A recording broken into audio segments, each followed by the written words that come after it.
Welcome back to the deep dive. Today we're taking a look at something really fascinating where consumer behavior meets neuroscience. We're digging into the surprising truth about what you choose, to buy or consume, and whether it's your senses guiding you or maybe just a logo. That's right. We're talking about the Pepsi Paradox. Researchers turned that simple challenge into a deep neurological study. And what they found was pretty profound. Which is that sometimes your emotional connection to a brand is so strong, it actually overrides what your taste buds are telling you. Precisely. And that's our mission for you today. We want to pull out the key insights from the science, including, actual fMRI scans, that prove branding doesn't just nudge you towards a product. It seems to actually rewire your brain to change how you physically taste it. It's kind of foundational for modern marketing. Okay, so let's define this paradox clearly. What's the core concept? Well, the Pepsi Paradox basically argues that what's being sold isn't necessarily the product itself, like the liquid in the can. It's the concept of the product.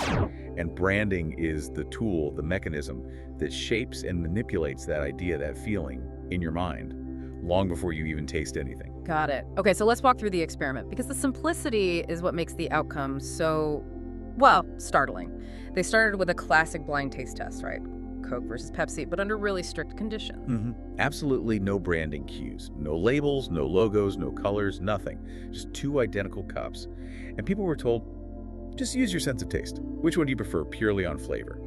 And here's the first kicker, the baseline result from the sources, without any branding involved. When people chose based only on the taste, the sweetness, the fizz, whatever, the majority actually picked Pepsi. Pepsi won on taste? Consistently, yes. That established a pretty clear baseline preference for Pepsi's flavor profile among most participants. It was a choice made by the tongue, not the mind or the marketing. Okay, hold on. If Pepsi tasted better to most people in a blind test, why isn't it the dominant brand? Why do we call it a paradox? Clearly, taste isn't the whole story. Exactly, because that pure taste data is just one piece of the puzzle.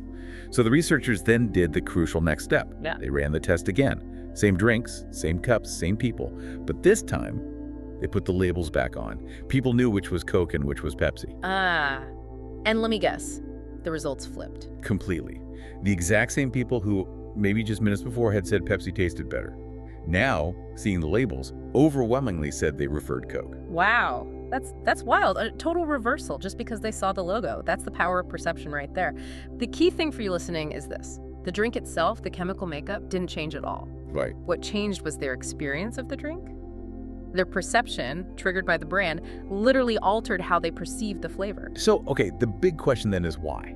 Why would the brain just ignore the direct sensory input from the taste buds in favor of a brand? It feels like a glitch in the system. Well, you could call it a glitch, or you could call it a victory for emotional conditioning. Coke won in the labeled test not because it suddenly tasted better. It won because it made people feel better. And this isn't just guesswork. The sources point to fMRI scans showing this happening in real time.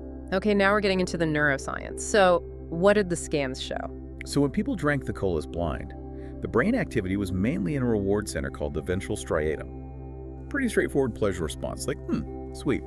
But when they drank Coke, knowing it was Coke, seeing that red label, a different, really interesting part of the brain lit up much more strongly. The ventral medial prefrontal cortex, the VMPFC. VMPFC, okay, what does that part do? Why is it so important here? Think of the VMPFC as sort of the brain's valuation hub. It's involved in processing emotions, self-perception, and assessing the overall value, the meaning of an experience. It's not just registering sweet.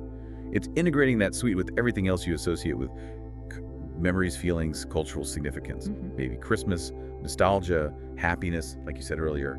I see. So it adds this layer of emotional context, this sort of affective bias. Precisely. So when the Coke label appeared, the brain didn't just do a simple taste calculation. It jumped to the VMPFC, which basically said, hey, this isn't just soda, this is Coke, and flooded the perception with all those positive emotional associations built up over years. And that emotional signal essentially drowned out or reinterpreted the raw taste signal. It appears so. The high-level emotional rating seems to override the simpler sensory data. The feeling changed the flavor, in effect. That's kind of unsettling, isn't it? That decades of branding can literally train our brains to prefer an associated feeling over an actual physical sensation. It is pretty remarkable. And if you look back at Coke's branding history, it's clear they weren't just selling a drink. They were masters at tying their product to these huge universal emotions. Yeah, joy, togetherness, nostalgia, Americana. Think of the classic ads. They weren't really about refreshment.